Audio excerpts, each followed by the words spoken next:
ان الحمد للہ نحمده ونستعینه ونستغفره ونعوذ باللہ من شرور انفسنا ومن سیئات اعمالنا من يهده اللہ فلا مضل له ومن يضلل فلا هادی له واشهد ان لا الہ الا اللہ وحدہ لا شریک له واشهد ان محمدا عبدہ ورسولہ اما بعد فان خیر الحدیث کتاب اللہ وخیر الہدی ہدی محمد صلی اللہ علیہ وآلہ وسلم وشر الامور محدثاتها وكل محدثۃ بدعہ وكل بدعۃ ضلالہ وكل ضلالۃ فی النار۔ اعوذ باللہ السمیع العلیم من الشیطان الرجیم من ہمزہ ونفخہ ونفثہ بسم اللہ الرحمن الرحیم رب اشرح لی صدری ویسر لی امری واحلل عقدۃ من لسانی یفقہوا قولی۔ بسم اللہ الرحمن الرحیم ان اللہ وملائکتہ یصلون علی النبی یا ایہا الذین آمنوا صلوا علیہ وسلموا تسلیما۔ اللہم صل علی محمد وعلی آل محمد کما صلیت علی ابراہیم وعلی آل ابراہیم انک حمید مجید۔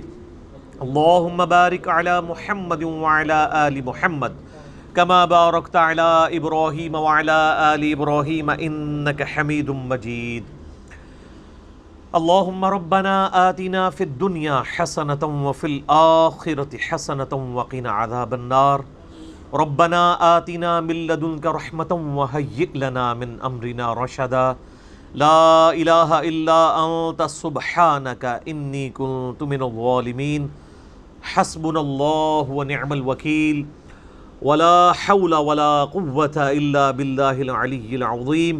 یا حی یا قیوم برحمتک استغیث اصلح لی شأنی کلہ ولا تکلنی الی نفسی طرفۃ عین آمین۔ الحمدللہ آج 23 جون 2019 کو سنڈے کے دن قرآن کلاس نمبر 330 میں 330 میں ہم انشاءاللہ تعالی سورۃ الدہر کا ترجمہ اور مختصر تشریح کور کریں گے۔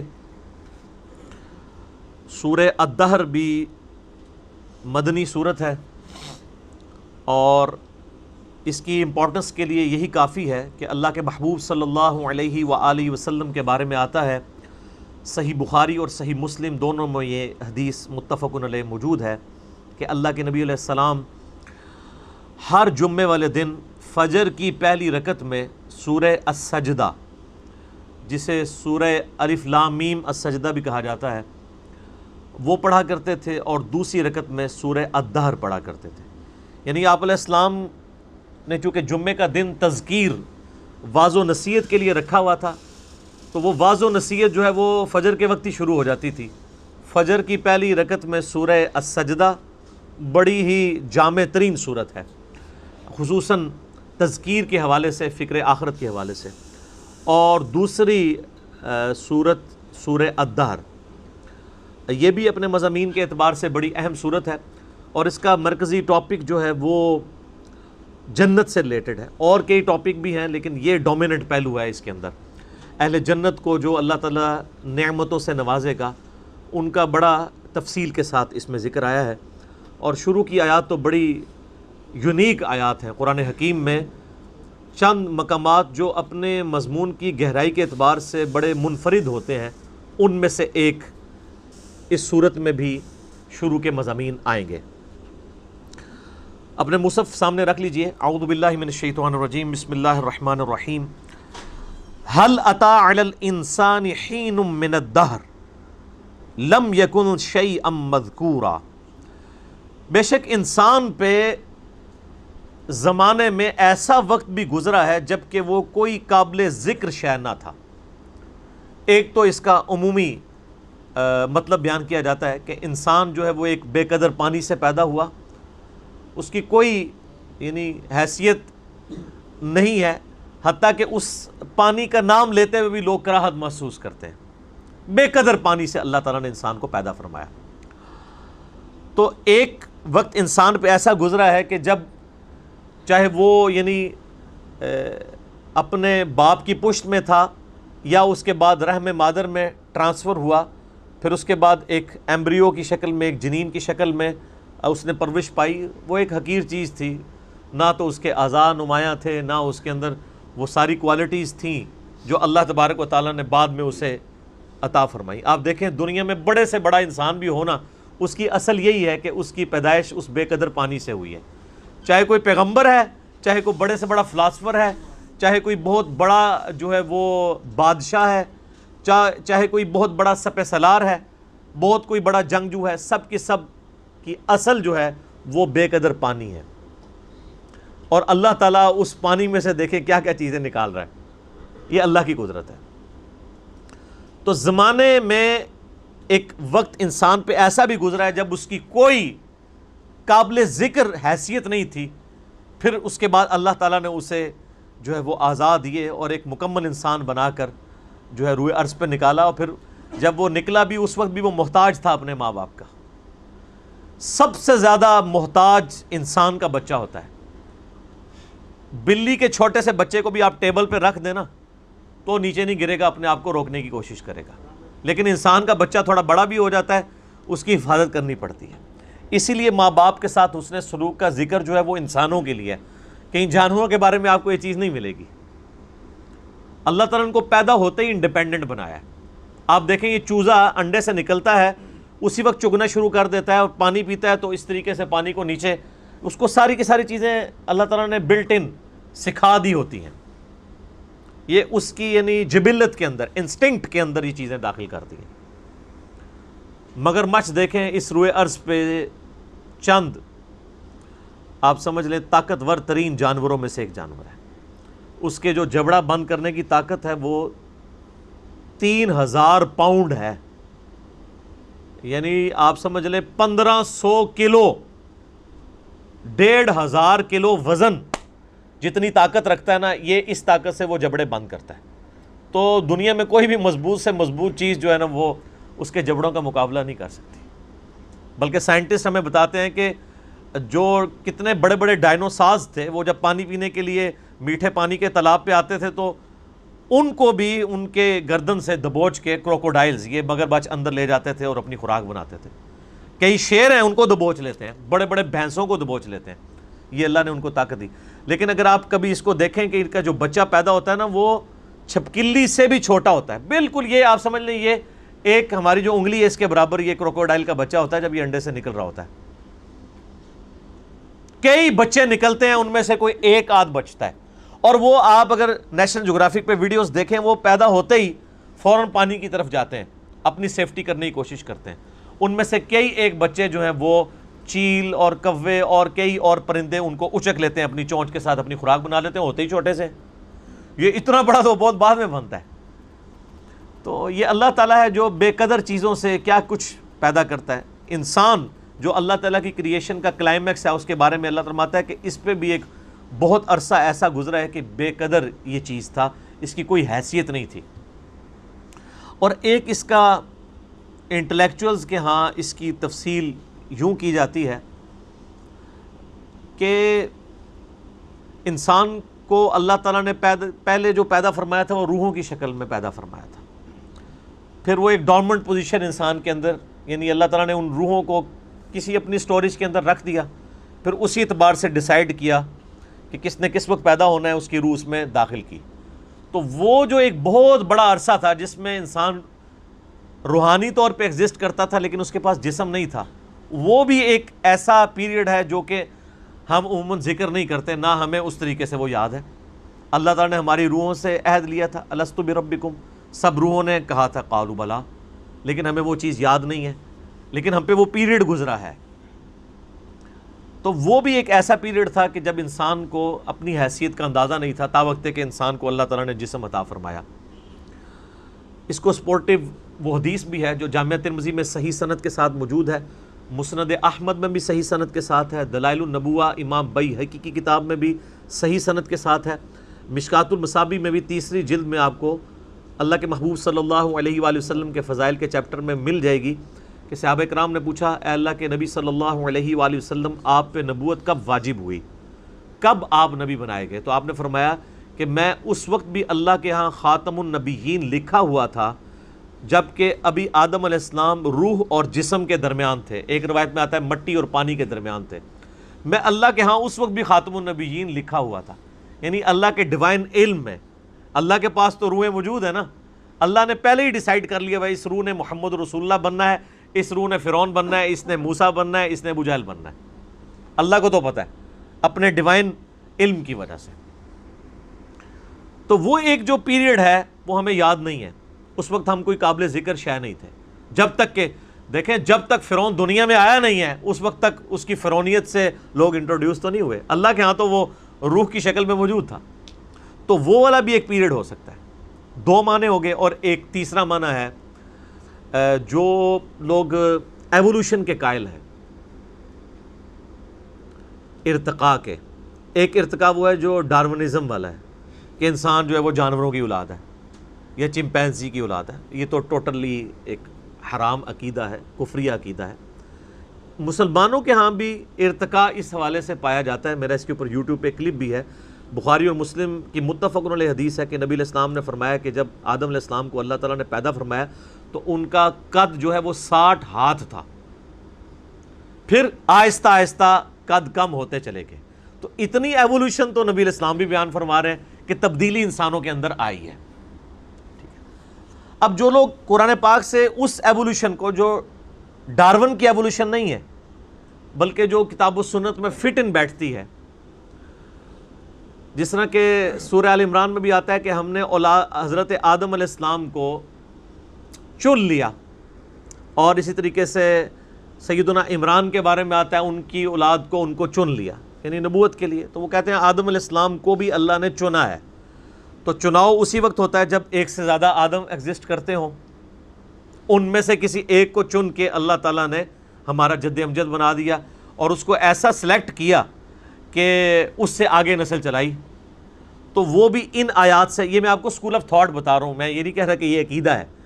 جو ایگریڈ اپان عقائد ہیں وہ تو پہلے دو ہی ہیں، لیکن یہ بھی جو لوگ ان معاملات میں قائل ہیں وہ اس سے لیتے ہیں کہ انسان پہ ایک بہت بڑا پیریڈ ایسا بھی گزرا ہے جب تک کہ وہ اللہ تعالیٰ نے آدم علیہ السلام کو اس طریقے سے ایوالو نہیں کیا تھا. انسان تو آباد تھے دنیا میں، لیکن انہی میں سے پھر ایک کو چنا خاص طور پہ حضرت آدم علیہ السلام کو. ان میں اپنی روح پھونکی. پہلے ایک زندگی تو تھی. آپ دیکھیں جانوروں میں بھی زندگی ہے لیکن روح نہیں ہے. بندر کے اندر روح نہیں ہے، زندگی ہے. یہ روح جو ہے یہ اللہ تعالیٰ نے انسان کی خصوصیت بنائی ہے. وَنَفَخْتُ فِيهِ مِن رُوحِي، جب میں اس میں اپنی روح پھونک دوں پھر تم سجدے میں گر پڑنا. یہ اللہ تعالیٰ کا خاص امر ہے جو انسان کے ساتھ خاص ہے. اللہ کی مخلوق ہے روح. تو کہتے ہیں جو پہلے انسان ایگزسٹ کرتے تھے نا وہ صرف جان والے انسان تھے، ان میں اللہ تعالیٰ نے اپنی روح نہیں پھونکی تھی. ان میں سے ایک شخص کو اللہ نے چوز کیا اور وہ ہمارا پہلا جد امجد، ہمارا باپ سیدنا آدم علیہ السلام. پھر ان کی دیکھیں اس میں بھی ایک ایوولوشن، یہ تو آپ دیکھ لیں کہ بخاری مسلم میں حدیث تو بالکل واضح ہے. ویسے سورہ نساء کے شروع میں بھی آتا ہے کہ اسی سے اس کا جوڑا بنایا حضرت آدم سے، اور بخاری مسلم میں آتا ہے کہ وہ ٹیڑھی پسلی سے پیدا ہوئے. تو یہ بھی دیکھیں ایک انسان میں سے دوسرا انسان نکلا ہے، مرد میں سے اللہ تعالیٰ نے اس کے جوڑے کو پیدا کیا، سیدہ جو ہے حوا سلام اللہ علیہا کو. تو جو لوگ اس ایوولوشن کو مانتے ہیں جو یعنی ڈارون والی نہیں بلکہ اللہ کو آپ جب بھی کسی معاملے میں داخل کر لیں تو وہ پھر چیز کے اوپر آپ کفر کا فتویٰ تو نہیں لگا سکتے. اللہ چاہے تو یہ معاملات کر سکتا ہے کہ انسانوں میں سے ایک انسان کو چوز کیا اور اس کو اس کے اندر اپنی روح پھونکی. تو وہ کہتے ہیں وہ جو پہلا انسانیت کا ایک پیریڈ تھا، بہت بڑا پیریڈ جس میں کئی انسان آباد تھے، تو وہ قابل ذکر نہیں تھے. قابل ذکر انسان اس وقت ہوا ہے کہ جب ان میں سے آدم کو چنا، اس میں اپنی روح پھونکی اور پھر اس سے سارا سلسلہ شروع ہوا اور فرشتوں کو مجبور کیا اس کے علم کی وجہ سے جو اللہ نے آدم علیہ السلام کو دیا تھا کہ وہ اس کو سجدہ کریں. تو وہ کہتے ہیں وہ جو لانگ پیریڈ آف ٹائم گزرا ہے نا انسانوں پہ، یہ اس کی طرف بھی اشارہ ہو سکتا ہے. اب یہ متشابہات ہو جائیں گے پھر یہ والے معنی، کیونکہ آج ہمیں سائنس یہ بتا رہی ہے کہ لاکھوں سال پرانے ڈھانچے بھی انسانوں کے ملے ہیں، جبکہ ہمیں جو ریلیجس اسکول آف تھاٹ سے، چاہے وہ مسلمانوں میں ہو یا کرسچنز یا یہودیوں کو آپ دیکھیں، تو ہمیں اوورال جو انسانی تاریخ کا پتہ چلتا ہے نا تورات کی روشنی میں، وہ 10,000 سال سے زیادہ نہیں ہے. ہم حضرت ابراہیم علیہ السلام کا بھی جب ذکر کرتے ہیں تو مسلمانوں کے ہاں یہ رناؤنڈ ہے کہ آلموسٹ 5000 سال پہلے حضرت ابراہیم علیہ السلام اس دنیا میں تشریف لائے تھے۔ نبی علیہ السلام والی تو خیر ایک مضبوط جو ہے ہمارے پاس ہسٹری سیف ہے، آلموسٹ 1400 سال پہلے، اور ان سے تقریباً 500 سال پہلے عیسیٰ علیہ السلام، وہ تو ہمیں بخاری میں حدیث بھی ملتی ہے۔ عبداللہ ابن سلام کہتے ہیں کہ نبی علیہ السلام اور عیسیٰ علیہ السلام کے درمیان تقریباً یہ جو فترت کا پیریڈ ہے یہ 600 سال کا ہے۔ وہ اس وقت تو تقریباً ہی بات ہوتی تھی، وہ 571 بنتا ہے۔ تو اس سے پہلے حضرت موسیٰ علیہ السلام کے بارے میں ہمیں تورات سے جو قرائن سے پتہ چلتا ہے کہ وہ تقریباً 1400 سال قبل از مسیح حضرت موسیٰ علیہ السلام کا دور بنتا ہے۔ تو اس طرح نون جو ہمارے پاس تاریخ ہے اس میں تو 10,000 سال سے پرانی تاریخ نہیں ملتی، اور یہ اکثر لوگ اعتراض بھی اس حوالے سے کر رہے ہوتے ہیں ریلیجن کے اوپر کہ بھی ریلیجن تو بتاتا ہے کہ جی انسان کی اس روئے ارض پہ جو زندگی ہے وہ 10,000 سال سے زیادہ پرانی نہیں ہے، جبکہ آج ہمیں جو ہے وہ کاربن ڈیٹنگ کے ذریعے ہم پرانے ڈھانچوں کی ڈیٹس بھی نکال سکتے ہیں کہ یہ کتنی پرانی تھی۔ تو وہ تو لاکھوں سال پرانے انسانی ڈھانچے بھی اس روئے ارض میں فاسلز کی فارم میں ملے ہیں، تو پھر وہ کون سے انسان تھے؟ تو پھر وہ لوگ جو اس آیت سے دلیل پکڑتے ہیں ایوولوشن کی، اور وہ یہ کہتے ہیں کہ وہ جو انسان آباد تھے وہ قابل ذکر انسان نہیں تھے جب تک کہ ان میں سے حضرت آدم کو نہیں چن لیا گیا، اور حضرت آدم کے چننے کا ذکر بھی سورہ آل عمران میں کہ ہم نے آدم کو چن لیا۔ تو جو دوسرے لوگ ہیں وہ کہتے ہیں چنا کس میں سے؟ چنا اسی وقت جاتا ہے جب ایک سے زیادہ آدم موجود تھے۔ یہ میں آپ کو، اور یہ وہ یعنی پوائنٹ آف ویو ہے جو ڈاکٹر سراج صاحب رحمہ اللہ تعالیٰ بھی اس کے قائل تھے۔ تو یہ رائے سے کوئی اختلاف رائے رکھ سکتا ہے، یہ کوئی پیٹ نہیں ہے، لیکن چونکہ ان آیات سے لوگ سہارا لیتے ہیں اس لیے میں نے اس چیز کو یہاں پہ ایڈریس کرنا ضروری سمجھا۔ باقی آپ پیچھے ہی واپس آ جائیں کہ انسان ایک بے قدر پانی تھا، قابل ذکر شے نہیں تھا، اور پھر اللہ تعالیٰ نے اسے کیا بنا دیا؟ اِنَّا خَلَقْنَا الْإِنسَانَ مِن نُطْفَةٍ، بے شک ہم نے انسان کو ایک نطفے سے پیدا کیا، امشاج جو مخلوط تھا، مرد و عورت کی ملاپ کا، یعنی مرد کا بھی نطفہ اور عورت کا بھی وہ جو ایمبریو اور جو بنا ہے اس میں جو ہے سپرمز اور ایگز کا ریلیشن شپ، وہ آج ہمیں جو ہے وہ ایمبریولوجی کی فیلڈ کے لوگ بتاتے ہیں، نبتلیہ، اور مقصد کیا تھا؟ تاکہ اسے آزمایا جائے۔ فَجَعَلْنَاهُ سَمِيعًا بَصِيرًا، پس ہم نے اسے سننے والا اور دیکھنے والا بنا لیا، یعنی انسان کو سننے اور دیکھنے کی صلاحیت دی تاکہ اس صلاحیت کو یوز کر کے اللہ تعالیٰ اسے آزمائے کہ وہ حق بات تک پہنچتا ہے۔ سورہ الملک کے اندر بھی واضح موجود ہے، الذی خلق الموت والحیات لیبلوکم ایکم احسن عملا، زندگی اور موت کا سسٹم اس لیے پیدا کیا تاکہ تمہیں آزمائے کہ تم میں سے کون نیک عمل کرتا ہے۔ اور پھر اللہ تبارک و تعالیٰ نے سورہ بنی اسرائیل میں جو 10 کمانڈمنٹس آئی ہیں ان میں سے 9th کمانڈ کیا ہے؟ وَلَا تَقْفُ مَا لَيْسَ لَكَ بِهِ عِلْمٌ إِنَّ السَّمْعَ وَالْبَصَرَ وَالْفُؤَادَ كُلُّ أُولَئِكَ كَانَ عَنْهُ مَسْئُولًا، انسان اس چیز کی پیروی، کسی بھی چیز کی پیروی اس وقت تک مت کر جب تک کہ تجھے اس کے بارے میں ڈیفینیٹ علم نہ حاصل ہو جائے۔ بے شک کان، آنکھیں اور عقل، دل یا دماغ کچھ بھی کہہ سکتے ہیں، اس کے بارے میں تم سے پوچھا جائے گا تم نے ان 3 انسٹرومنٹس کو استعمال کر کے حق بات تک پہنچنے کی کوشش کیوں نہیں کی، اور جن کے یہ انسٹرومنٹس کام نہیں کرتے ان کے اوپر گرفٹس بھی کوئی نہیں ہے۔ صحیح بخاری میں تعلیقاً موجود ہے، سیدنا علی رضی اللہ تعالیٰ عنہ کا قول امام بخاری لے کے آئے ہیں کہ جو شخص مجنون ہے یا جو شخص بچہ ہے یا جو شخص بے ہوش ہے، یہ 3 ان کے اوپر اللہ تعالیٰ کی شریعت کا قلم اٹھ جاتا ہے۔ یہ تو مولا علی کا قول ہے صحیح بخاری میں، اس کو سپورٹیو سنن ابن ماجہ میں مرفوع حدیث نبی علیہ السلام کی بھی ہے کہ آپ صلی اللہ علیہ وآلہ وسلم نے فرمایا کہ 3 لوگ ایسے ہیں جن سے اللہ تعالیٰ نے شریعت کا قلم اٹھا لیا ہے، پاگل سے اور بچے سے اور سوئے ہوئے شخص سے، اس کے اوپر کوئی گرفت نہیں ہے اس حال میں اگر اس سے کوئی غلطی ہو جاتی ہے۔ تو ظاہر ہے کہ جب اللہ تعالیٰ نے کسی کو عقل دے دی، آنکھیں اور کان دے دی، سب کچھ دے دیا، سوچنے سمجھنے کی صلاحیت دے دی، اب وہ اللہ تعالیٰ کی بارگاہ میں جواب دے اور اکاؤنٹیبل ہو جائے گا۔ اِنَّا هَدَيْنَاهُ السَّبِيلَ، بے شک ہم نے اسے راستہ دکھا دیا ہے، اما شاکرا و اما کفورا، اب چاہے تو شکر گزاری کی روش اختیار کرے، خواہ ناشکری کی۔ سر یہ ایک آیت اتنی بھاری ہے سورہ الدہر کی آیت نمبر 3 کہ اس کے اوپر گھنٹوں بولا جا سکتا ہے، پوری کے پورے مسئلہ تقدیر جو ہے نا وہ اسی آیت کے اوپر کھڑا ہے۔ یہ جو جبریہ کے ہاں یہ نظریہ آ گیا کہ اللہ تعالیٰ نے انسان کو مجبور محض بنایا ہے بس اس کی ڈیسٹنی جو مقرر کر دی ہے وہ اس کے ساتھ وہی ہونا ہے، وہ خود کچھ نہیں کر سکتا، اس کا رد اس کے اندر ہے۔ پورے انبیاء کرام کی تعلیمات کا مقدمہ جو ہے اس آیت کے اوپر کھڑا ہے۔ اگر ہم یہ مان لیں کہ اللہ تعالیٰ نے زبردستی کسی کا جنتی اور دوزخی ہونا لکھ دیا ہے تو یہ تو عدل کے بھی منافی ہوگا، اور دوسرا پھر انبیاء کا مقدمہ دھڑم سے نیچے گر پڑے گا۔ پھر انبیاء کیا کرنے آئے تھے؟ انبیاء تو کس لیے آئے تھے؟ وَمَا كُنَّا مُعَذِّبِينَ حَتَّى نَبْعَثَ رَسُولًا، اللہ تعالیٰ نے اپنے اوپر یہ چیز واجب کی ہے کہ ہم عذاب بھی نہیں دیتے جب تک پیغمبر کو مبعوث نہ کر دیں۔ پھر سورہ نساء کے اندر اللہ تعالیٰ فرماتا ہے کہ ہم نے انبیاء اور رسولوں کا سلسلہ اس لیے شروع کیا تاکہ قیامت والے دن اللہ کے خلاف کوئی حجت نہ قائم کر سکے۔ ایک تو اللہ نے انسان کو بیسک انسٹنکٹ دے دی چیزوں کو سمجھنے کے لیے، اور اس نور کے اوپر نور علی نور انبیاء کی تعلیمات بھی دے دی تاکہ کسی کو انکار کی گنجائش ہی نہ رہے قیامت والے دن کہ مجھے تو پتہ ہی نہیں چلا تھا۔ تو وہ سارے کا سارا مقدمہ اس کے اوپر ہی تو کھڑا ہے، اِنَّا هَدَيْنَاهُ السَّبِيلَ إِمَّا شَاكِرًا وَإِمَّا كَفُورًا، ہم نے تو بے شک ہدایت کا راستہ واضح کر دیا ہے، اب تمہاری مرضی ہے، چاہے اس راستے کو اختیار کرو، شکر گزاری کی روش اختیار کرو، خواہ نہ شکری کی۔ لیکن اسے کوئی یہ رزلٹ نہ نکال دے کہ یہ آپ کی مرضی ہے، جو مرضی کرے کچھ بھی نہیں ہونا، نہ، یہ نہیں ہے۔ جو ناشکری کی روش اختیار کرے گا اس کا مقام جو ہے وہ دوزخ ہوگا، وَلِعَوْذُ بِاللَّهِ تَعَالَى اللہم اجرنا من النار، آمین۔ اور جو انبیاء کی پیروی کرے گا، انبیاء کرام علیہ السلام کی تعلیمات کو سیریس لے گا، اس کو جنت ملے گی۔ تو یہ اللہ نے اختیار دیا ہے، ورنہ تو اگر یہ اختیار نہ ہوتا تو ہم جب کبھی بھی اذان کی آواز سنتے تو نہ چاہتے ہوئے بھی مسجد کی طرف ہمارے پاؤں چل پڑتے، ایسے کبھی نہیں ہوگا۔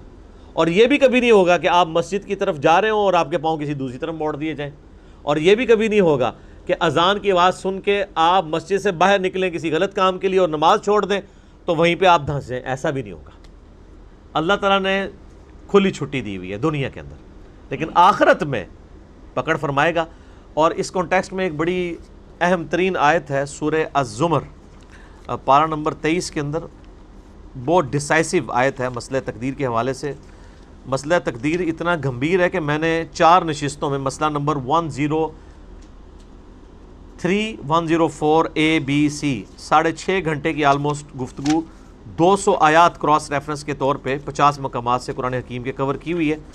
اس میں نے یہ آیات بھی کور کی تھیں جو آج آئی ہے، اور یہ سورہ الزمر کی آیت نمبر 7 آپ کے یہ بلو قرآن پاک میں 460 نمبر پیج ہے، 460۔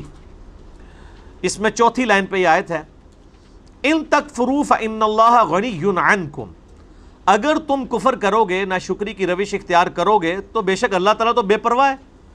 اللہ کو یہ ٹینشن نہیں ہے کہ لوگ نماز کیوں نہیں پڑھ رہے، یہ ہماری ٹینشن ہے۔ اللہ کو تو فرق نہیں پڑتا، ساری انسانیت چاہے گمراہی کا راستہ اختیار کر لے یا ساری کی ساری انسانیت جو ہے وہ ہدایت کا راستہ اختیار کر لے، اللہ کو اس سے کوئی فرق نہیں پڑے گا۔ وَلَا يَرْضَى لِعِبَادِهِ الْكُفْرَ، لیکن اللہ تعالیٰ پسند نہیں کرتا اپنے بندوں کے بارے میں کہ وہ ناشکری کی روش اختیار کریں۔ اس چیز کو اللہ بندوں کے لیے پسند نہیں فرماتا۔ یعنی یہ اللہ تعالیٰ فرمایا اگر تم کفر کرو گے مجھے کوئی پرواہ نہیں، اس سے کوئی یہ رزلٹ نہ نکال دے خیر ہے جی کفر کرتے رہو، وہ ساتھ ہی اللہ نے کلیئر کیا مجھے پسند نہیں ہے، یہ ذہن میں رکھنا۔ وَإِن تَشْكُرُوا، اور اگر تم شکر گزاری کی روش اختیار کرو گے، يَرْضَاهُ لَكُمْ، تو اللہ اس کو تمہارے لیے پسند کرتا ہے۔ وَلَا تَزِرُ وَازِرَةٌ وِزْرَ أُخْرَى، کوئی بوجھ اٹھانے والی دوسرے کا بوجھ قیامت الدین نہیں اٹھائے گی جان، ہر جان نے اپنا بوجھ خود اٹھانا ہے۔ ثم الى ربکم مرجعکم، پھر تمہیں لوٹ کے اپنے رب کی طرف جانا ہے، فینبئکم بما کنتم تعملون، وہ تمہیں پھر بتا دے گا جو کچھ تم دنیا میں اعمال کیا کرتے تھے۔ انہ علیم بذات الصدور، اور اس کا علم تو اتنا کامل ہے کہ وہ سینوں کے چھپے ہوئے رازوں کو بھی جاننے والا ہے، اس سے بھاگ کے کوئی کہاں پہ جا سکتا ہے۔ اور یہ راز یقین کریں یہ اللہ ہی جانتا ہے۔ یہ ریاکاری جو ہے یہ تو قیامت دن پکڑی جائے گی، فرشتے بھی نہیں ریاکاری پکڑ سکتے، یہ اللہ ہی ہے جو انسان کے سینوں کے رازوں کو بھی جانتا ہے۔ کتنی احادیث موجود ہیں کہ فرشتوں نے پہاڑوں کے برابر نیکیاں لکھی ہوں گی اور اللہ تعالیٰ پکڑ کے 0 سے ملٹیپلائی کر دے گا۔ سر یہ کرامن کاتبین جو ہمارے اعمال لکھ رہے ہیں نا، یہ صرف جیسے انسان کو ایک فزیکل ٹینجیبل چیز سے نا ذرا اٹریکشن ہوتی ہے، جیسے قرآن پاک میں اللہ تعالیٰ فرماتا ہے نا کہ ہم نے فرشتے جو نازل کیے 5000 یا 3000 تو یہ تمہارے دل کی تسلی کے لیے تھا۔ اللہ کو فرشتوں کی حاجت ہے کسی کو شکست اور فتح کے لیے، لیکن انسان کوانٹٹی سے متاثر ہوتا ہے کہ اچھا وہ کافر جو ہیں 1000 ہیں تو 3000 فرشتے بھی آ گئے ہیں. فرشتہ تو ایک بھی بہت تھا. اور فرشتہ بھی کیا ہے, وہ تو اللہ تعالیٰ نے ایک سمجھ لیں سامنے ایک سوئچ کی فارم ہے. اصل تو ڈیوائن سپارک تو اللہ کا امر کن ہے. سوئچ کتنا بھی خوبصورت ہو, اگر بجلی نہ ہو تو یہ کسی کو نہ پنکھے کو آن کر سکتا ہے نہ اسی کو. وہ اللہ کا امر کن ہے. فرشتے بھی صرف ایک سامنے ایک آپ سمجھ لیں سکیچ کی فارم میں موجود ہیں. اصل تو خدا کا امر ہی جاری ہے. تو کئی ریاکار آئیں گے, ان کی نیکیاں 0 سے ملٹیپلائی. وہ جو بڑی مشہور حدیث ہے صحیح مسلم کی کہ ایک سخی کو, ایک شہید کو اور ایک قاری کو بلایا جائے گا. سر فرشتوں نے تو اسے سخی بھی لکھا ہوا ہے, قاری بھی لکھا ہوا ہے, اس کی نیکیاں بھی لکھی ہوئی ہیں. اللہ تعالیٰ فرمائے گا یہ تو تم نے اس لیے کی تھی کہ لوگ تمہیں بڑا فیاض کہیں, لوگ تمہیں بڑا قرآن کا عالم کہیں, اور لوگ تمہیں جو ہے وہ کہیں بڑا بہادر ہے. تو دنیا میں تمہاری بہت تعریف ہو چکی, تینوں کو اوندا منہ کر کے دوزخ میں ڈال دیا جائے گا والعیاذ باللہ تعالیٰ. تو اس سے یہ بات پتہ چلی کہ یہ اللہ تبارک و تعالیٰ نے حساب خود ہی رکھا ہوا ہے. اصل حساب اللہ کے پاس ہے, اور یہ بہت بڑا ایسٹ ہے ہمارے پاس کہ اللہ تبارک و تعالیٰ انسان کی نیت کے اوپر فیصلہ فرمانے والا ہے. بسا اوقات انسان سے عمل میں کمزوری ہو جاتی ہے, لیکن اگر وہ دل میں خدا کی طرف راغب تھا اور پھر کہیں اس سے نفس کی سستی ہو گئی تو اللہ تبارک و تعالیٰ اس کو درگزر فرمانے والا ہے. اس کی رحمت کے بغیر تو کوئی بھی بندہ آزاد نہیں ہو سکتا نا اس کی رحمت سے. بخاری مسلم دونوں میں حدیث ہے, کوئی شخص بھی محض اپنے اعمال کی بنیاد پہ جنت میں نہیں جائے گا. صحابہ نے جرت کر کے عرض کیا اللہ کے رسول آپ بھی؟ فرمایا ہاں میں بھی. جب تک میرے رب کی رحمت مجھے ڈھانپ نہ لے میں بھی جنت میں داخل نہیں ہو سکتا, جب تک مجھے میرے رب کی رحمت ڈھانپ نہ لے. تو سر ہم تو پھر کس کھاتے میں؟ اللہ سے کوئی شخص بے نیاز نہیں ہو سکتا, جتنا مرضی پرہیزگار کوئی نہ ہو, جتنا مرضی ہو جائے, اللہ سے بے نیاز نہیں اپنے آپ کو کر سکتا. تو اللہ تعالیٰ ماتا ہے ہم نے ہدایت کا راستہ دکھا دیا, اب تمہاری مرضی ہے چاہے شکر گزاری کی روش اختیار کرو خواہ ناشکری کی. انا اعتدنا للکافرین سلاسل واغلالا وسعیرا. لیکن یہ بات یاد رکھنا, بے شک ہم نے ناشکرے لوگوں کے لیے تیار کر رکھی ہیں زنجیریں, توق اور بھڑکتی ہوئی آگ. یہ کفر کا ترجمہ انڈیا پاکستان بنگلہ دیش میں ایسا ہو گیا کہ اس کے بعد تو قرآن پاک کی انٹینسٹی ڈائلیوٹ ہو جاتی ہے. وہ کہتے ہیں کافروں کے بارے میں آیات ہے, وہ تو پورا قرآن ہی کافروں کے بارے میں نازل ہوا تھا, تو کافروں نے اسلام قبول کیا, اس کے بعد کوئی آیت ایسے نازل نہیں ہوئی کہ بھئی کافر چونکہ اب مسلمان ہو چکے ہیں, اب لہذا جو بعد میں پیدائشی مسلمان ہیں ان کے لیے قرآن کوئی نہیں ہے. اس کے اوپر میں نے بڑا ڈیٹیل لیکچر دیا ہے, مسئلہ 154, کیا قرآن پاک کی آیات جو ہے وہ کافروں والی آیات مسلمانوں پہ لگیں گی یا مسلمانوں والی کافروں کے اوپر. اس میں نے ڈیٹیل سے اس ایشو کو ایڈریس کیا. خوارج والا ایک ایٹیچیوڈ تھا, وہ ایک الگ چیز ہے, لیکن قرآن حکیم کی آیات آفاقی ہیں. اور اس میں نے حالیہ ایک بہت بڑی پھکی دی ہے کہ یہ جو اکثر جو لوگ یہ راگ الاپ رہے ہوتے ہیں اور دوسروں کو گستاخ رسول کہہ رہے ہوتے ہیں, اور پڑھ کے قرآن سے وہ ایک ہی آیت پڑھتے ہیں سورہ قلم کی, بعد ذالک زنیم, کہ گستاخ رسول جو ہے وہ اس کی اصل میں خطا ہوتی ہے, آؤٹ آف ویڈ لاگ پیدا ہوا ہوتا ہے, حلالی نہیں ہوتا. تو پھر میں کہتا ہوں کہ یہ تو ولید ابن مغیرہ کے بارے میں نازل ہوئی تھی, تو یہ تو کافروں والی آیت ہے. یہ آپ بریلوی علماء جو ہیں دیوبندی اہل حدیث اور شیعہ کے اوپر کیوں لگاتے ہیں؟ یہ تو آیات کافروں والی ہیں.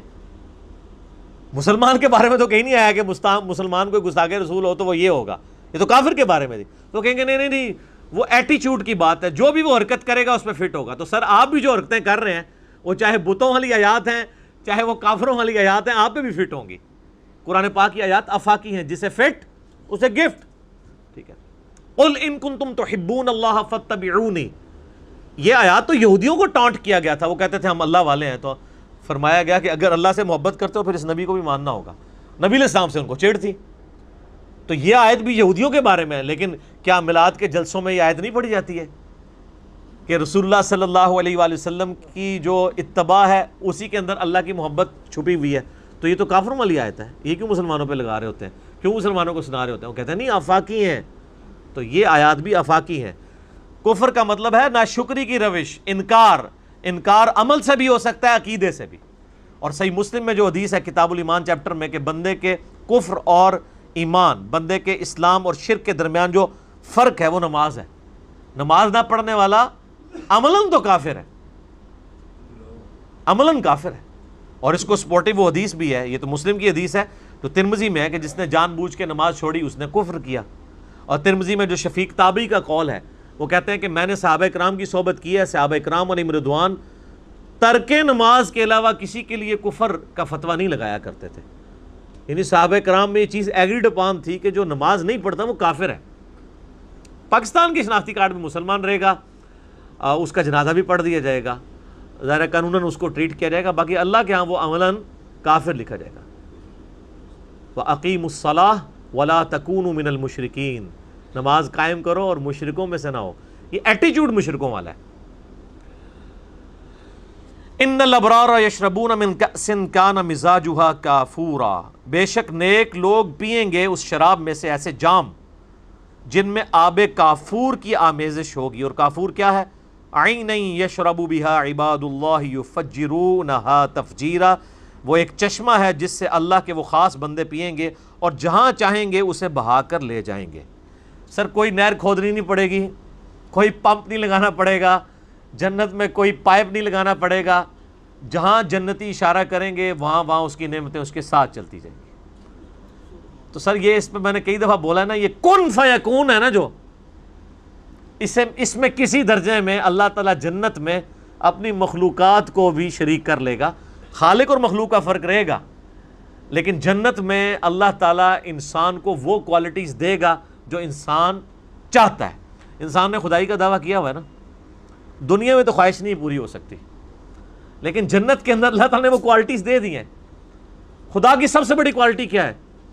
موت نہیں آتی، انسان کو بھی نہیں آئے گی. کن فیکون، وہ جو خواہش کرتا ہے وہ کر دیتا ہے. انسان بھی یہ کوالٹی حاصل کر لے گا. خالق اور مخلوق کا لمیٹڈ ان لمیٹڈ وہ فرق اپنی جگہ رہے گا. انسان ڈیپینڈنٹ تو الٹیمیٹلی خدا پہ ہی ہوگا، لیکن یہ کوالٹیز جو انسان دنیا میں چاہ رہا ہوتا ہے مجھے ملیں، جو امپاسبل ہیں وہ مل جائیں گی. بخاری میں آتا ہے نا کہ موت کو مینڈے کی شکل میں لا کے ذبح کر دیا جائے گا میدان محشر میں.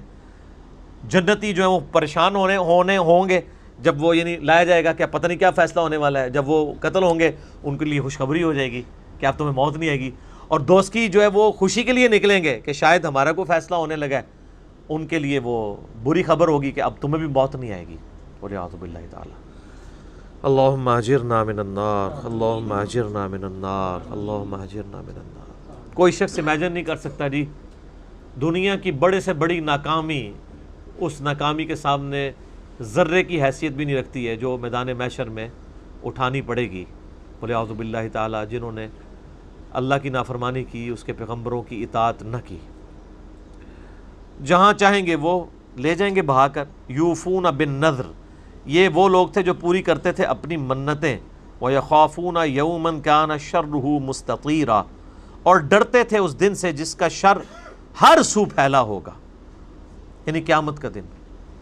منت ایک تو منت اس اعتبار سے بھی ہے کہ جو ہم نے اللہ سے عہد کیا ہے، الستُ بربکم قالوا بلی، وہ تو بڑی منت ہم نے مانی ہوئی ہے نا، اللہ کے ساتھ ایک وعدہ کیا ہوا ہے. اور ایک دنیا میں بھی جو خدا کے لیے منت کوئی عہد کرتے ہیں وہ پورا کرتے ہیں، اور ایک منت وہ بھی ہے جو انسان مانتا ہے، لیکن اس کے بارے میں بخاری مسلم میں آ گیا واضح کہ منت کبھی مصیبت کو نہیں ٹالتی بلکہ کنجوس کا مال ہی نکل جاتا ہے. اس کی وجہ سے صدقے سے مصیبت ضرور ٹلتی ہے منت، لیکن جب آپ مانیں گے ونس، اس کے بعد آپ نے اس منت کو پورا کرنا ہوگا، اور اگر آپ پورا نہیں کریں گے تو پھر آپ کو اس کا کفارہ ادا کرنا پڑے گا. اور منت کا کفارہ بخاری مسلم میں آتا ہے وہی ہے جو قرآن حکیم میں سورہ المائدہ کی آیت نمبر 89 میں قسم توڑنے کا کفارہ آیا ہے. وہ کون سا ہے کہ ایک غلام آزاد کریں، غلام نہ ملے تو آپ نے 10 مساکین کو کھانا کھلانا ہے، یا 10 مساکین کو کپڑے لے کے دینے ہیں، اور اگر یہ بھی استطاعت نہ ہو تو مسلسل 3 روزے رکھنے ہیں. منت توڑنے کا بھی کفارہ یہی ہے اور قسم توڑنے کا بھی. لیکن ایسی منت جو خلاف شرع ہو، مثلا میرا بیٹا ہوا تو اس کی اتنی لمبی چٹیاں رکھ کے فلاں دربار پہ جا کے کاٹوں گا، تو ایسی منت کو آپ توڑنا واجب ہے، اور اس منت کو توڑنے پہ آپ کو کفارہ بھی نہیں کرنا ہوگا کیونکہ یہ منت ہی جعلی تھی. تو وہ اپنی منتیں پوری کرتے ہیں اور ڈرتے رہتے ہیں اس دن کے شر سے جس کا شر ہر طرف پھیلا ہوگا. وَيُطْعِمُونَ الطَّعَامَ عَلَىٰ حُبِّهِ مِسْكِينًا وَيَتِيمًا وَأَسِيرًا، اور وہ اس کی محبت میں کھانا کھلاتے ہیں مساکین کو، یتیموں کو اور قیدیوں کو. کس کی محبت میں؟ اگر ہاں کی ضمیر اللہ کی طرف لے جائیں تو اللہ کی محبت میں، اور ہاں کی ضمیر اگر کھانے کی طرف لے جائیں کہ وہ خود بھی ضرورت مند ہوتے ہیں اس کھانے کے، اس کے باوجود، اس کھانے کی طمع ہونے کے باوجود وہ اللہ کے لیے ایثار کر دیتے ہیں. تو دونوں معنوں میں اللہ والا جو مفہوم ہے وہ زیادہ ڈومیننٹ لگتا ہے، چاہے وہ کھانے کی طلب میں بھی، طلب ہوتے ہوئے بھی اللہ کی راہ میں خرچ کرتے ہیں، یا اللہ کی محبت میں کھانے کو خرچ کر دیتے ہیں. دونوں معنی درست ہیں. انما نطعمکم لوجہ اللہ، اور پھر وہ جب کھانا کھلاتے ہیں تو یہ سپورٹو بھی ہو گیا اس کو، یہ وہ والا مفہوم کہ اللہ کے لیے. تو وہ کہتے ہیں ہم صرف اللہ کی رضا کے لیے، اللہ کے چہرے کے لیے، اس کے چہرے کی خوشنودی کے لیے، یا اس کے چہرے کی زیارت کے لیے یہ ہم تمہیں کھانا کھلا رہے ہیں. لا نرید منکم جزاء ولا شکورا، ہم اس کھانا کھلانے کے عوض، تمہارے ساتھ حسن سلوک کرنے کے عوض نہ تو تم سے کسی اجر کے خواہ ہیں اور نہ کسی شکریہ کے بھی. وہ شکریہ کے بھی نہیں. اکثر لوگ جو ہے نا وہ کہتے ہیں نہیں فلاں کی مدد کی، اس نے 2 بول بھی نہیں بولے شکریہ کے. تو اللہ تعالیٰ فرماتا ہے نیک بندے تو یہ 2 بول بھی شکریہ کے کسی کے سننے کے روادار نہیں ہوتے. ان کو پتہ ہوتا ہے اللہ کے ہاں یہ لکھا جا رہا ہے. ہاں جو لوگ ظاہر ہے اس چیز کی تلاش میں ہوتے ہیں ان کے بارے میں تو بڑی سخت حدیث ہے مسند احمد میں صحیح سند کے ساتھ. جس نے دکھلاوے کے لیے نماز پڑھی اس نے شرک کیا، جس نے دکھلاوے کے لیے روزہ رکھا اس نے شرک کیا، جس نے دکھلاوے کے لیے صدقہ کیا اس نے شرک کیا. وہ تو پھر شرک خفی میں آ جاتی ہے چیز. تو اللہ کے نیک بندے تو ہمیشہ یہ کہتے ہیں ہم تو اللہ سے ہی جزا لیں گے. بلکہ حسن بصری کا قول ہے، وہ کہتے ہیں کہ صحابہ کرام اپنی نیکیوں کو اس طرح چھپایا کرتے تھے جس طرح تم اپنے گناہوں کو چھپاتے ہو، کہ یار یہ پتہ نہ چلے کسی کو، اس میں کہیں سے کوئی آمیزش نہ ہو جائے ریاکاری والی معاملہ، اس لیے چھپا کے نیکیاں کیا کرتے تھے. کئی ایک واقعات ہیں اس میں صحابہ کرام علیہم رضوان کے. اِنَّا نَخَافُ مِن رَبِّنَا يَوْمًا عَبُوسًا قَمْطَرِيرًا، ہم ڈرتے ہیں اپنے رب سے اس دن کے لیے جو بڑا ترش اور سخت ہوگا. اللہم اجرنا من النار، آمین. فَوَقَاهُمُ اللَّهُ شَرَّ ذَلِكَ الْيَوْمِ، تو اللہ تعالیٰ پھر ایسے لوگوں کو اس دن کے شر سے بچا لے گا. وَلَقَّاهُمْ نَضْرَةً وَسُرُورًا، اور اللہ تعالیٰ انہیں چہروں کی تازگی اور دلوں کا سرور عطا فرما دے گا اس دن. وَجَزَاهُمْ بِمَا صَبَرُوا، اور یہ جزا ہوگی ان کے صبر کے بدلے میں. یہ پورا دین ہی صبر ہے سر. ادھر ہم جو بیٹھے ہوئے ہیں لوگ صبر کے ساتھ ہی بیٹھے ہوئے ہیں نا، کتنے اپنے کام چھوڑ کے آئے ہوئے ہیں. روزہ بھی صبر ہے، نماز کے لیے بھی ٹائم نکالنا، اپنی دنیاوی مصروفیات چھوڑنا صبر ہے. پورے کا پورا دین سینٹرڈ اراؤنڈ صبر ہے. اسی لیے کہا گیا وَاسْتَعِينُوا بِالصَّبْرِ وَالصَّلَاةِ، صبر کو نماز سے بھی پہلے ذکر کیا ہے. اللہ کی مدد چاہو صبر و نماز کے ذریعے. جَنَّةً وَحَرِيرًا، یہ یعنی صبر کے بدلے جنت اور ریشمی لباس ان کو ملے گا. مُتَّكِئِينَ فِيهَا عَلَى الْأَرَائِكِ، وہاں پہ جو تکیہ لگائے ہوئے ہوں گے جنتی یعنی پلنگوں کے اوپر. لا يرون فيها شمسا ولا زمهريرا، وہاں ان کو نہ سورج کی تپش سے کوئی تنگی والا معاملہ ہوگا، نہ ہی کوئی ایکسٹرا آرڈنری ٹھنڈک والا معاملہ ہوگا. بڑا معتدل موسم ہوگا جنت کا. وَدَانِيَةً عَلَيْهِمْ ظِلَالُهَا وَذُلِّلَتْ قُطُوفُهَا تَذْلِيلًا، اور ان سے اس کے درختوں کے سائے اور میووں کے گچھے جھکے ہوئے لٹک رہے ہوں گے. یعنی یہ بھی نہیں ہے کہ کسی کو سیڑھی لگانی پڑے یا اوپر چڑھنا پڑے، وہ اتنے لٹکے ہوئے گچھے ہوں گے کہ وہ آپ ہاتھ سے توڑ کے اس کو استعمال کر سکتے ہیں. مجھے ضمن حدیث آ گئی، بخاری مسلم میں دونوں میں حدیث ہے. نبی علیہ السلام ایک دفعہ سورج گرہن کی نماز پڑھا رہے تھے. اس دوران آپ علیہ السلام چند قدم آگے چلے، آپ نے اپنا مبارک ہاتھ بلند کیا، پھر واپس کیا. صحابہ کرام نے بعد میں پوچھا اللہ کے محبوب صلی اللہ علیہ وآلہ وسلم آپ کو ایک ایسا عمل کرتے ہوئے دیکھا ہے جس سے پہلے نہیں دیکھا. تو آپ فرمایا کہ میں نے نماز کے دوران جنت دیکھی اور وہاں پہ میں نے انگوروں کا ایک گوشہ دیکھا. میں نے ارادہ کیا میں اسے توڑ لوں، لیکن پھر میں نے اس کو ترک کر دیا، اور اگر میں توڑ لیتا تو تم ہمیشہ اسے کھاتے رہتے، کیونکہ جنت کو فنا نہیں ہے. جنت کی کوئی چیز دنیا میں آ گئی اسے فنا نہیں ہے، جتنا کھائیں گے اتنا اور بن جائے گا. تو میں نے پھر اس کو ترک کر دیا. یعنی اللہ تعالیٰ نے وہ نعمتیں پردے میں رکھی ہوئی ہیں. نبی علیہ السلام کی یہ شان مبارک ہے کہ آپ اس دنیا میں نماز پڑھتے ہوئے اللہ نے آپ کو جنت دکھائی 7 آسمانوں کے اوپر، اور آپ کا ہاتھ مبارک دنیا میں رہتے ہوئے اس جنت تک اپروچ بھی آپ فرمایا میں نے ارادہ کیا توڑنے کا. تو نبی علیہ السلام کے بارے میں ہم جو بشریت کلیم کرتے ہیں تو وہ ہم ایز اے اسپیشیز کرتے ہیں. مرتبے کے اعتبار سے کوئی انسان بھی، بلکہ انسانیت کو ناز ہے ان کے اوپر. یہ جب نبی علیہ السلام کی بشریت کا ذکر ہوتا ہے تو یہ سپیشیز کے طور پہ ہو رہا ہے، آپ کی کوالٹیز کے طور پہ نہیں. ان چیزوں کو ذہن میں رکھنا چاہیے. لہذا توحید کو بیان کرتے ہوئے توہین والا پہلو بھی نہیں ہونا چاہیے. وَيُطَافُ عَلَيْهِمْ بِآنِيَةٍ مِّن فِضَّةٍ وَأَكْوَابٍ كَانَتْ قَوَارِيرَ، اور گردش میں ہوں گے ان کے سامنے چاندی کے برتن اور شیشے کے چمکدار گلاس. قواریر من فضہ، اور شیشے بھی وہ جو چاندی کی قسم کے ہوں گے.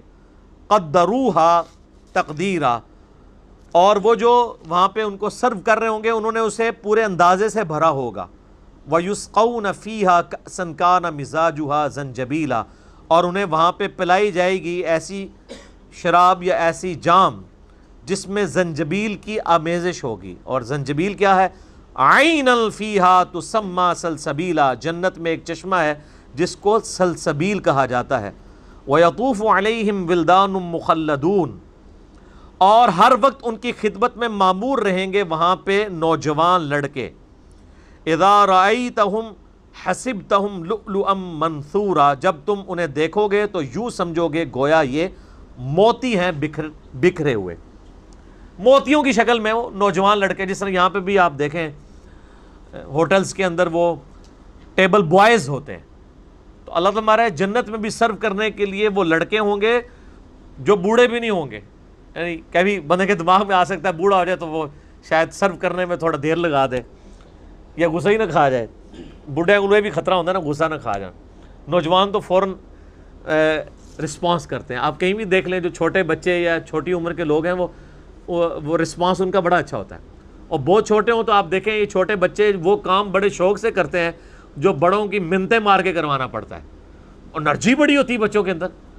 آپ بچوں کو 10 دفعہ ایک کام کہیں نا کہ جی اوپر سے نیچے جاؤ نیچے سے اوپر جاؤ یہ کرو یہ وہ کر دیں گے. بڑے تو 1 یا 2 دفعہ ہی سنیں گے. تو جنت میں بھی وہ لڑکے اللہ تعالیٰ نے رکھے ہوئے ہیں سرو کرنے کے لیے، جس طرح دنیا میں بوائز ٹیبل بوائز ہوتے ہیں. اور وہ اللہ تعالیٰ ماتا ہے وہ کبھی بھی بوڑھے نہیں ہوں گے، ایک ہی حالت پہ رہیں گے جیسا کہ وہ موتیوں کی طرح ہے. وَإِذَا رَأَيْتَ ثَمَّ رَأَيْتَ نَعِيمًا وَمُلْكًا كَبِيرًا، اور جدھر بھی تم دیکھو گے تمہیں نعمتیں ہی نعمتیں نظر آئیں گی، اللہ تعالیٰ کی وسیع مملکت نظر آئے گی. عَالِيَهُمْ ثِيَابُ السُّنْدُسِ خُضْرٌ وَإِسْتَبْرَقٌ، ان جنتیوں کے اوپر باریک سبز لباس بھی ہوگا اور اطلس کا بھی ہوگا، یعنی گاڑھے والا. اور ظاہر ہے کہ کرتا جو ہے وہ باریک ریشم کا ہوگا جس میں سے جسم نظر بھی آ جائے، مرد کے لیے تو کوئی مسئلہ نہیں. اور نیچے کرتے کے نیچے تہمد یا پجامہ وہ موٹے ریشم کا ہوگا اور سبز کلر کا. تو اس سے یہ بات بھی پتہ چلی کہ سبز کلر اللہ تعالیٰ کا پسندیدہ ہے اور جنتیوں کے لباس بھی سبز ہے. اسی لیے میرا ایک کلپ بھی ریکارڈڈ ہے کہ سبز پگڑی بھی کوئی باندھ دیتا ہے نا، رنگ کے اوپر ہمیں کوئی اعتراض نہیں ہے. پریفریبل تو یہی ہے کہ بلیک اور سفید کو استعمال کرے، لیکن صحابہ کرام سے زرد رنگ کی پگڑی بھی ثابت ہے سیدنا عبداللہ بن عمر سے، صحیح بخاری میں بھی، ابو داؤد میں ڈیٹیل کے ساتھ آتی ہے. ہر وہ رنگ جو ہم کپڑوں کے طور پہ پہن سکتے ہیں اس کی اگر کوئی پگڑی بنا لے، لال پگڑی کو پہن لیتا ہے یا اسی طریقے سے بلو پہن لیتا ہے، اس میں کوئی اعتراض والی بات نہیں ہے. البتہ سنت کے زیادہ قریب وہ والا عمل ہوگا کہ جو بلیک اور سفید والا ہے. ورنہ ہم جو عموماً کپڑے بھی پہن رہے ہوتے ہیں اس میں بھی زیادہ تر تو نبی علیہ السلام نے سفید کلر ہی پسند فرمایا نا. سنن ابن ماجہ میں حدیث ہے کہ اللہ تعالیٰ کی بارگاہ میں پیش ہوتے وقت قبروں میں اور مسجدوں میں سب سے بہترین لباس تمہارے لیے سفید ہے. تو قبروں میں تو سارے سفید لباس کے ساتھ ہی جا رہے ہوتے ہیں، لیکن عموماً سفید لباس کا لوگ کم اہتمام کرتے ہیں. اس کے پیچھے ریزن یہ بھی ہوتی ہے کہ ظاہر ہے کہ اب جتنی آج کل کے زمانے میں پولوشن ہو چکی ہوئی ہے تو سفید کپڑا تو ایک سے دوسرے دن نہیں نکالتا، مشکل ہو جاتا ہے. البتہ اگر کوئی سفید پہنتا ہے تو بہت افضل ہے. اس کے علاوہ بھی نبی علیہ السلام سے تو صحیح مسلم کے اندر سرخ رنگ کا پورا لباس پہننا بھی ثابت ہے. ایک ترمذی میں ضعیف روایت ہے کہ ایک بندے نے سرخ لباس پہنا تھا، نبی علیہ السلام نے اس کے سلام کا جواب نہیں دیا، وہ کمزور روایت ہے. صحیح مسلم میں موجود ہے.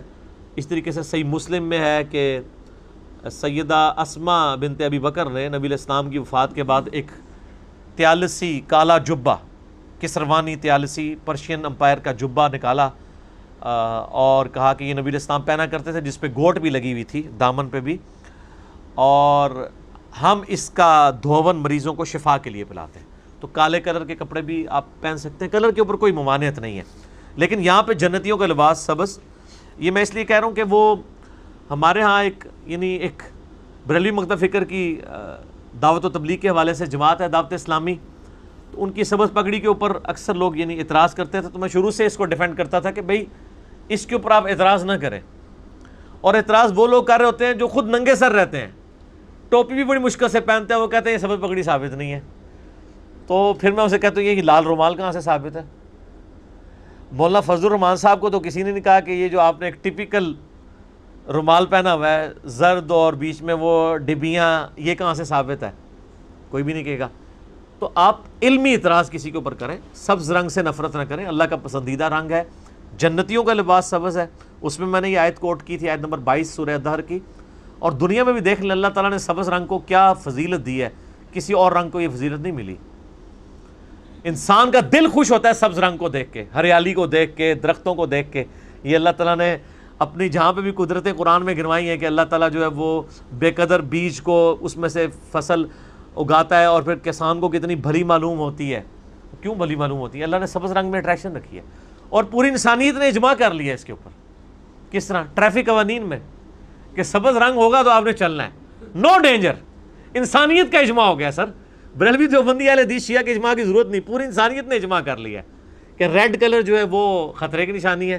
لال رومال والوں کو ہم کچھ نہیں کہتے. تو لیکن ان سے ہم ریکویسٹ کریں گے کہ اب آپ سبز رنگ کو بھی مان لیں، سبز رنگ سے نفرت نہ کریں.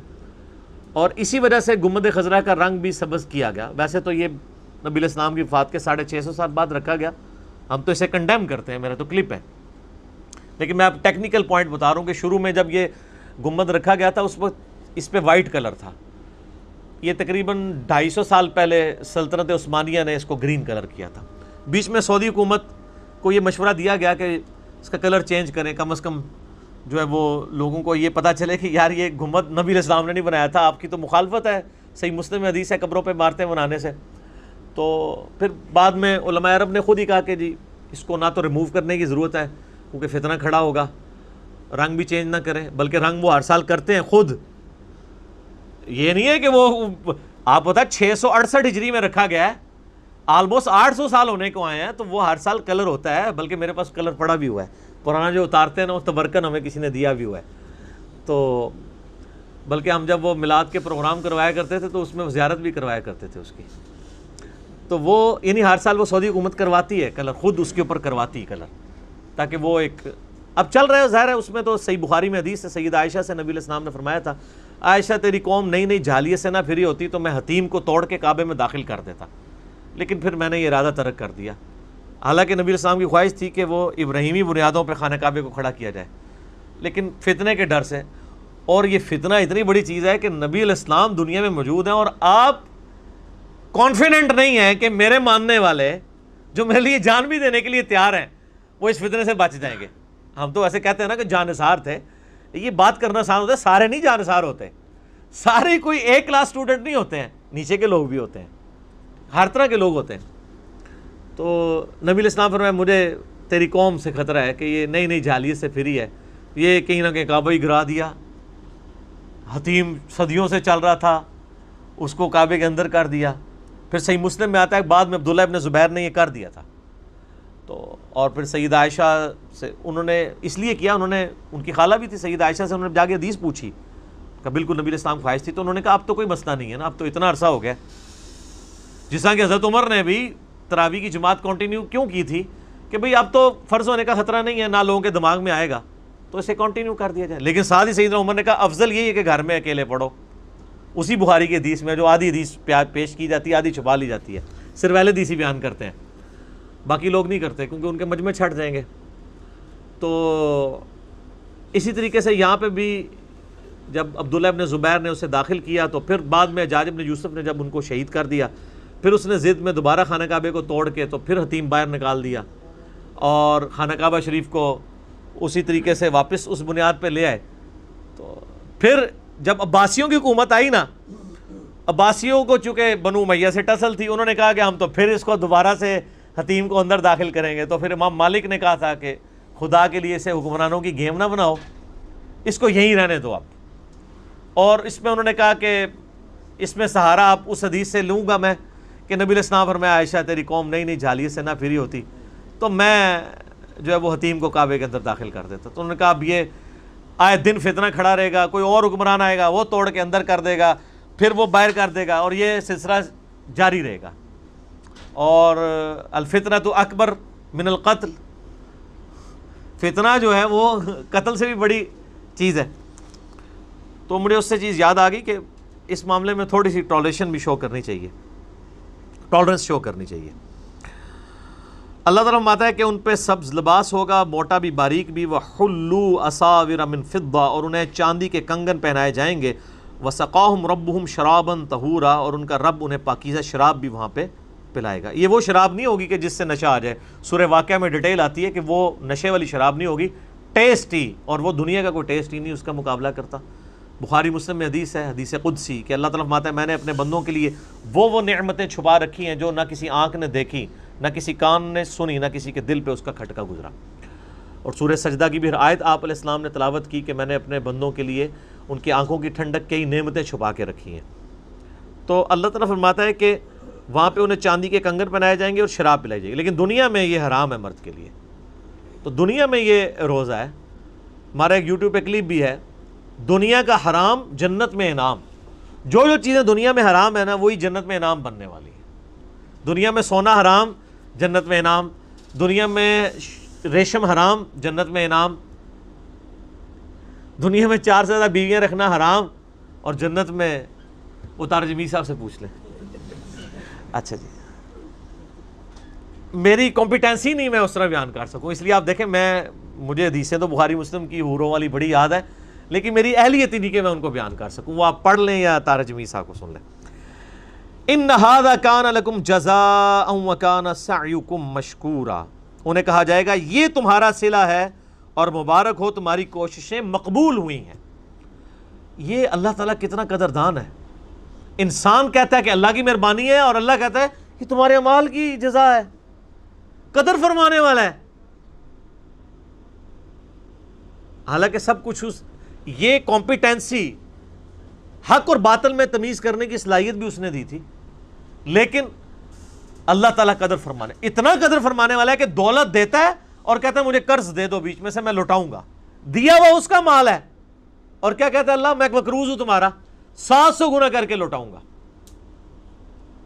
یہ اللہ تعالیٰ قدر فرمانے والا ہے. اِنَّا نَحْنُ نَزَّلْنَا عَلَيْكَ الْقُرْآنَ تَنزِيلًا, ہم نے ہی اے نبی علیہ السلام آپ پر تھوڑا تھوڑا کر کے قرآن یہ کلام نازل کیا. فَاصْبِرْ لِحُكْمِ رَبِّكَ, پس آپ اپنے رب کے حکم کا انتظار کیجئے صبر کے ساتھ. وَلَا تُطِعْ مِنْهُمْ آثِمًا أَوْ كَفُورًا, اور مت پیروی کیجئے ان میں سے جو مخالفین ہیں آپ کے بدکار اور احسان فراموش. وَاذْكُرِ اسْمَ رَبِّكَ بُكْرَةً وَأَصِيلًا, اور اپنے رب کا ذکر کیا کریں صبح و شام. ظاہر ہے کہ آپ نے اگر کافروں کی سازشوں کے خلاف اپنے آپ کو ثابت قدم رکھنا ہے نا تو خدا کے ساتھ آپ کا رشتہ ہونا چاہیے. وَاذْكُرِ اسْمَ رَبِّكَ وَتَبَتَّلْ إِلَيْهِ تَبْتِيلًا, اپنے رب کا ذکر کریں اور سب سے ٹوٹ کے اس کے ہو جائیں. اللہ تعالیٰ کا ذکر ہی انسان کو استقامت دیتا ہے, اس کے بغیر انسان استقامت نہیں اختیار کر سکتا. اگر نبی علیہ السلام کو استقامت پہ رکھنے کے لیے ذکر کی ضرورت ہے تو ہمیں بدرجہ اولا ضرورت ہے. اقم الصلاۃ لذکری, اعلیٰ ترین پھر ذکر ہے نماز, میری یاد کے لیے نماز کو قائم رکھنا ہے.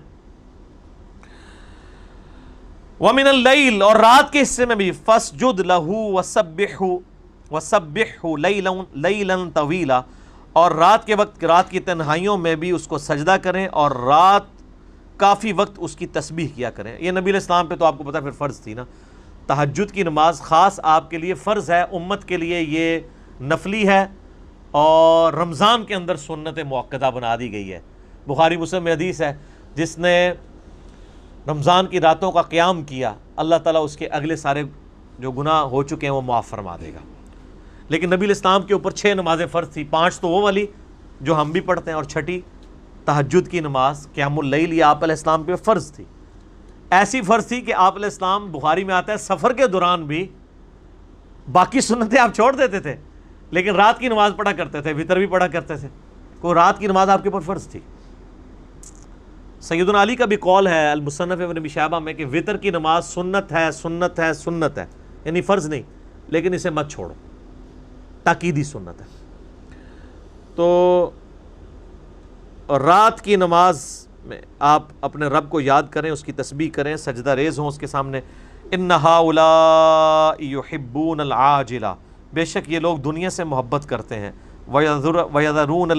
وَيَذَرُونَ وَرَاءَهُمْ يَوْمًا ثَقِيلًا، اور پس پش ڈال دیا ہے انہوں نے اس بھاری دن کو۔ اور یہ اصل کانٹے کی بات ہے، یونیورسل ٹروتھ جو قرآن میں آیا ہے نا، ساری الہامی کتابوں کا نچوڑ وہ یہی ہے، بل تؤثرون الحیات الدنیا والآخرۃ خیر وابقیٰ ان ھذا لفی الصحف الاولی صحف ابراہیم وموسیٰ۔ ایک ہی کانٹے کی بات تھی تمام الہامی کتابوں میں کہ تم دنیا کی زندگی کو ترجیح دیتے ہو اور آخرت کی زندگی بہتر بھی ہے اور ہمیشہ قائم رہنے والی بھی ہے۔ یہی ایک کانٹے کی بات تھی جو اگلے الہامی صحائف کے اندر تھی، قرآن سے پہلے جو نازل ہوئے، چاہے وہ ابراہیم کے ہوں چاہے موسیٰ کے، یہی ایک کانٹے کی بات ہے۔ نحن خلقناہم وشددنا اسرہم، ہم نے ہی ان کو پیدا کیا یعنی انسان کو اور اس کے جوڑ مضبوط بنائے۔ وَإِذَا شِئْنَا بَدَّلْنَا أَمْثَالَهُمْ تَبْدِيلًا، اور جب ہم چاہیں گے ان کی شکلوں کو بدل کر رکھ دیں گے۔ یعنی یہ بھی ہو سکتا ہے کہ اللہ تبارک و تعالیٰ اپنے فرمانوں کو تباہ و برباد کر کے نئی مخلوق پیدا کر دے اور وہ اس کے تابع فرمان ہو، اور اللہ تعالیٰ ان کے اعمال کے بدلے میں ان کی شکلوں کو بدل دے۔ دنیا کے اندر بھی ایسا عذاب آ سکتا ہے اور آخرت میں تو آئے گا۔ بنی اسرائیل کے ساتھ تو دنیا میں ہوا نا، کونوا قردۃ خاسئین، پھٹکارے ہوئے بندر بن گئے۔ تو اللہ تعالیٰ یہ دھمکی دے رہا ہے کہ ڈر جاؤ، اللہ تعالیٰ یہ کر سکتا ہے تمہارے ساتھ۔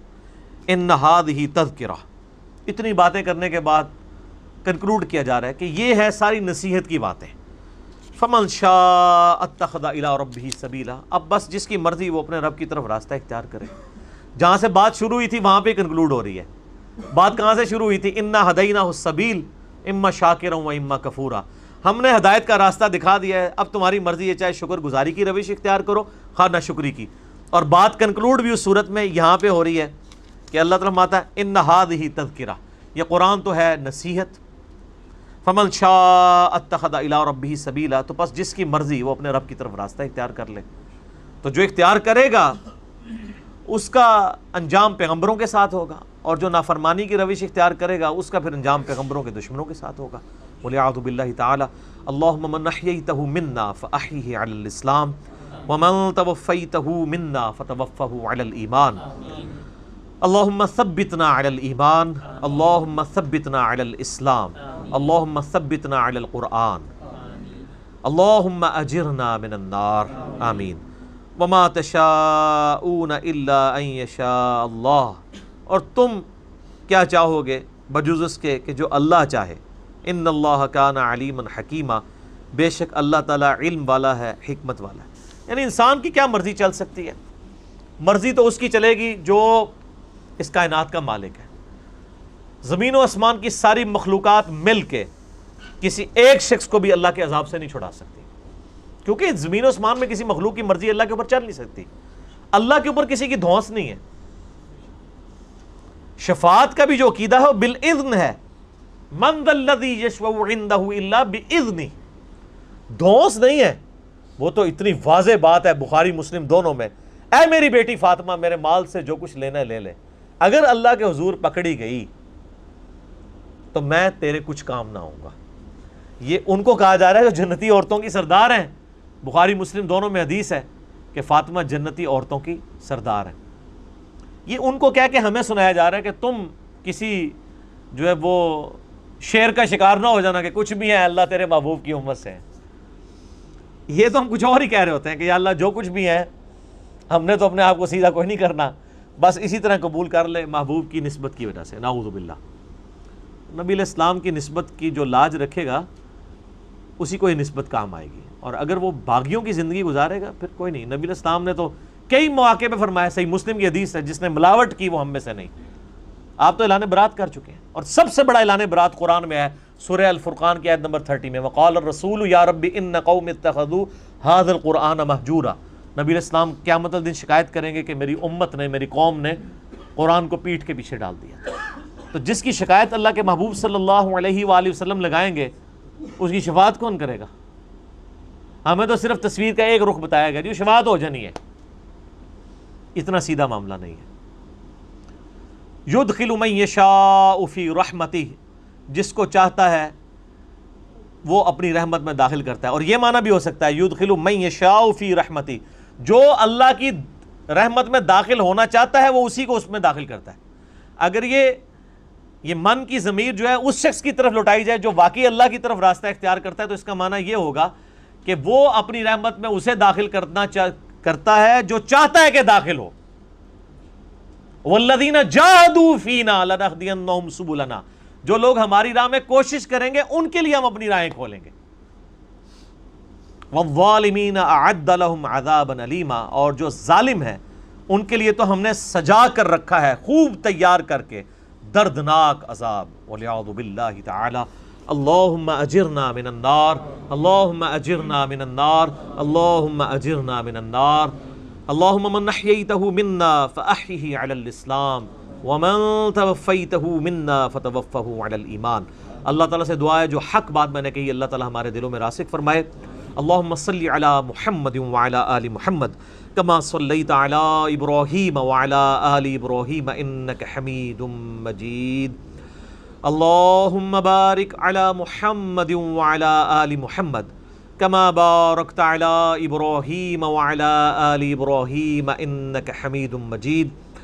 اللہ تعالیٰ سے دعا ہے جو حق بات میں نے کہی اللہ تعالیٰ ہمارے دلوں میں راسخ فرمائے۔ اگر جذبات میں میرے منہ سے کوئی غلط بات نکل گئی اللہ تعالیٰ ہمارے دلوں سے ہی اسے دھو دے اور ہمیں معاف بھی فرما دے، ہمیں کتاب و سنت کی تعلیمات پر عمل کر کے دوسرے بھائیوں تک پہنچانے کی توفیق عطا فرمائے۔ سبحانک اللہم وبحمدک اشہد ان لا الہ الا انت استغفرک واتوب الیک وما علینا الا البلاغ المبین۔ جزاکم اللہ خیرا۔